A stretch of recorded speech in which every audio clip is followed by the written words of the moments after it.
দোসররা বিভিন্ন জায়গায় ঘাপটি মেরে এসে মাঝে মাঝে ব্যাঙের মতো পানির উপরে মাথা তুলে চিৎকার করছেন বা কোনো কাজ করছেন। এই দোসররা যারা বিএনপি বিরোধী, যারা দেশনেত্রী বেগম খালেদা জিয়ার বিরোধী, যারা জিয়াউর রহমানের বিরোধী, যারা ভারপ্রাপ্ত চেয়ারম্যান তারেক রহমানের বিরোধী, এই লোকগুলো প্রশাসনে আছে। তারা বিভিন্ন রং পরিবর্তন করছেন, গিরগিটির মতো রং পরিবর্তন করে ওরা ওদের উদ্দেশ্য সাধন করছে।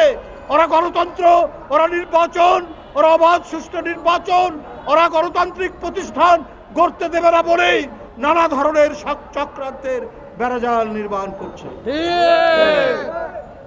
আমরা বলেছি, যারা গণতান্ত্রিক প্রতিষ্ঠান ভেঙেছে, যারা সংবিধান থেকে মুছে দিয়েছিল তত্ত্বাবধায়ক সরকার ব্যবস্থা, তারা তো আজও ঘুরে বেড়াচ্ছে, আজও ভালো চাকরি করছে।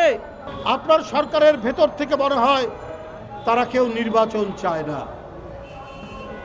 একটা মূলা ঝুলিয়ে রাখার চেষ্টা করছে।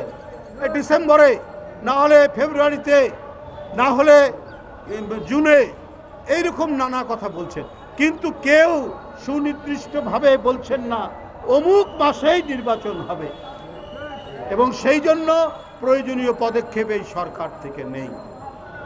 এটা অত্যন্ত সুস্পষ্ট।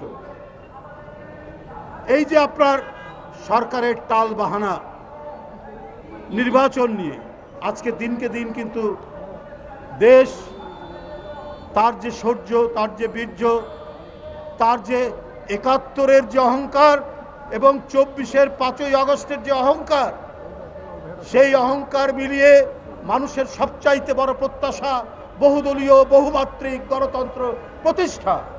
এটা তো প্রতিষ্ঠা এখনো হয়নি। সেই সুযোগ অনেকে নেওয়ার চেষ্টা করছেন।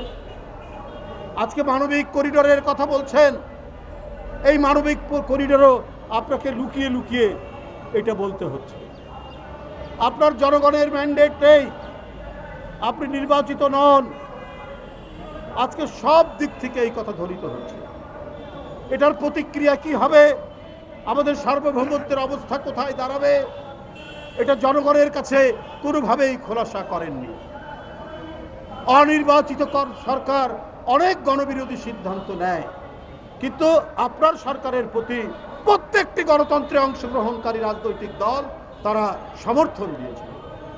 কিন্তু সেই সমর্থনের মধ্যে আপনারা যে বলিয়ান হওয়ার কথা, সেই বলিয়ান আপনারা হতে পারেননি, কারণ জনগণের সাথে আপনারা কানামাছি খেলা খেলছেন, আপনারা লুকোচুরি করছেন।